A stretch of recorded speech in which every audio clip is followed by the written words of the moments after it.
नमस्कार एवं जय हिंद बच्चों ये आपके महत्वपूर्ण प्रश्न हैं जो हिंदी विषय के कक्षा 9 और 10 में बोर्ड के एग्ज़ाम में पूछे जा सकते हैं।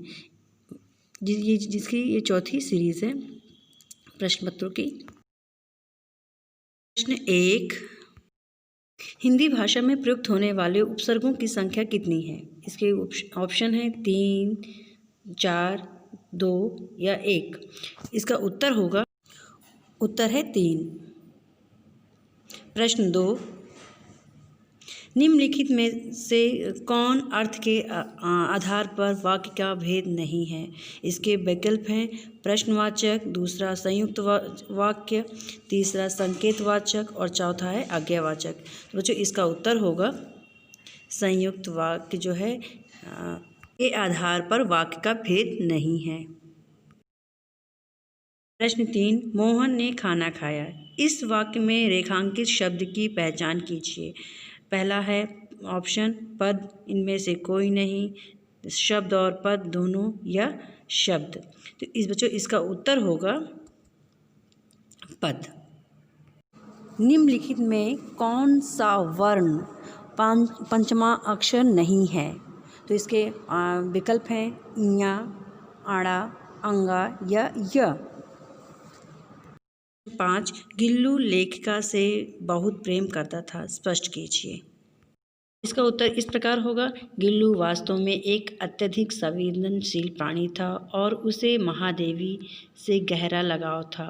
पाठ के अंतर्गत इसके कई प्रमाण विद्यमान हैं। जैसे पहला उदाहरण है दे सकते हैं आप कि जब भी लेखिका अपना कमरा खोलकर अंदर घुसती थी तो गिल्लू उनके शरीर पर ऊपर से नीचे झूलने लगता था, लेकिन यदि कोई अन्य व्यक्ति अंदर आता तो वह ऐसा नहीं करता था। दूसरा, गर्मियों के दिनों में वह लेखिका के पास रहने के लालच में उनके पास रखी सुराही के साथ चिपक जाता था। तीसरा कह सकते हैं आप कि गिल्लू ने लेखिका के अस्वस्थ रहने के दौरान एक परिचारिका की तरह उपचार में अपनी ओर से यथासंभव भूमिका निभाई। चौथा आप कह सकते हैं लेखिका की अस्वस्थ स्थिति में अस्पताल में रहने के दौरान गिल्लू ने अपना मनपसंद भोजन काजू खाना कम कर दिया और अपने अंतिम समय में गिल्लू ने लेखिका की उंगली पकड़ ली। इन सब आधारों पर आप कह सकते हैं कि गिल्लू लेखिका से वास्तव में बहुत प्रेम करता था।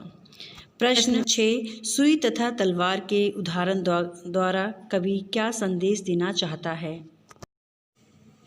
इसका उत्तर है रहीम का मानना है कि प्रत्येक छोटी बड़ी वस्तु की अपनी अलग अलग उपयोगिता होती है, इसीलिए वह कहते हैं कि कभी भी धनी मित्रों को पाकर निर्धन मित्रों को नहीं भूलना चाहिए।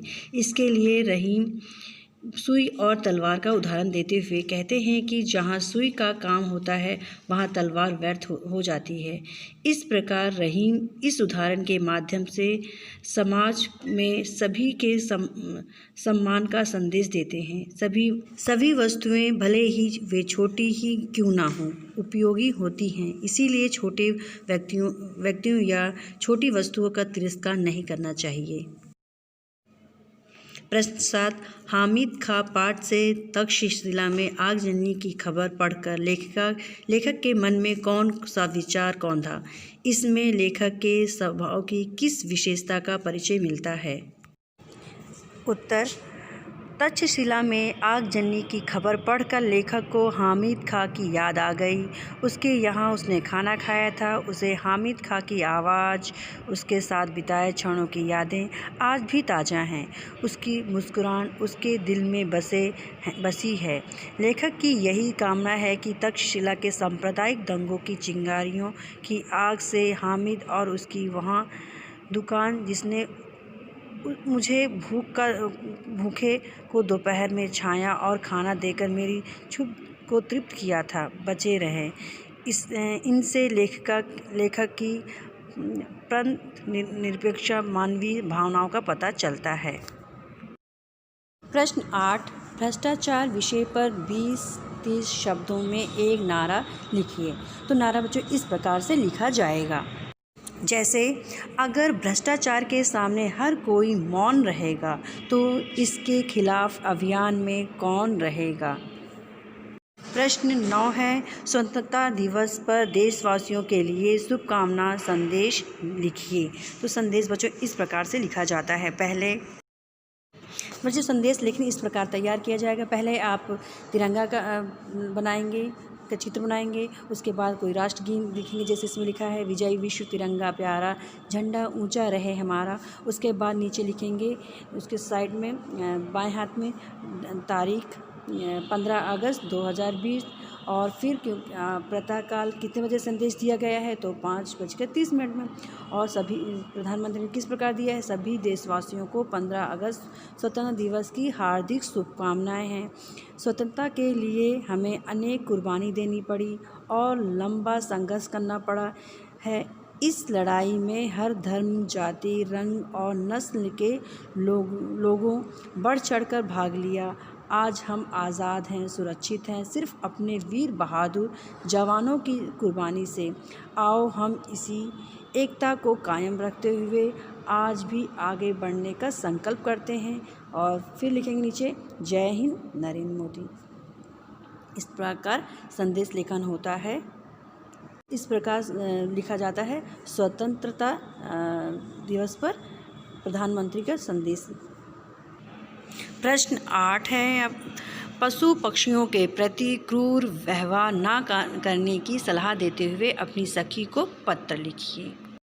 इसमें सबसे पहले आप लिखेंगे अपना पता, जैसे 421 शंकर नगर, सुल्तानपुर, उत्तर प्रदेश। दिनांक लिखा जा रहा है, उस दिन की डेट, जैसे 21 जनवरी 2021।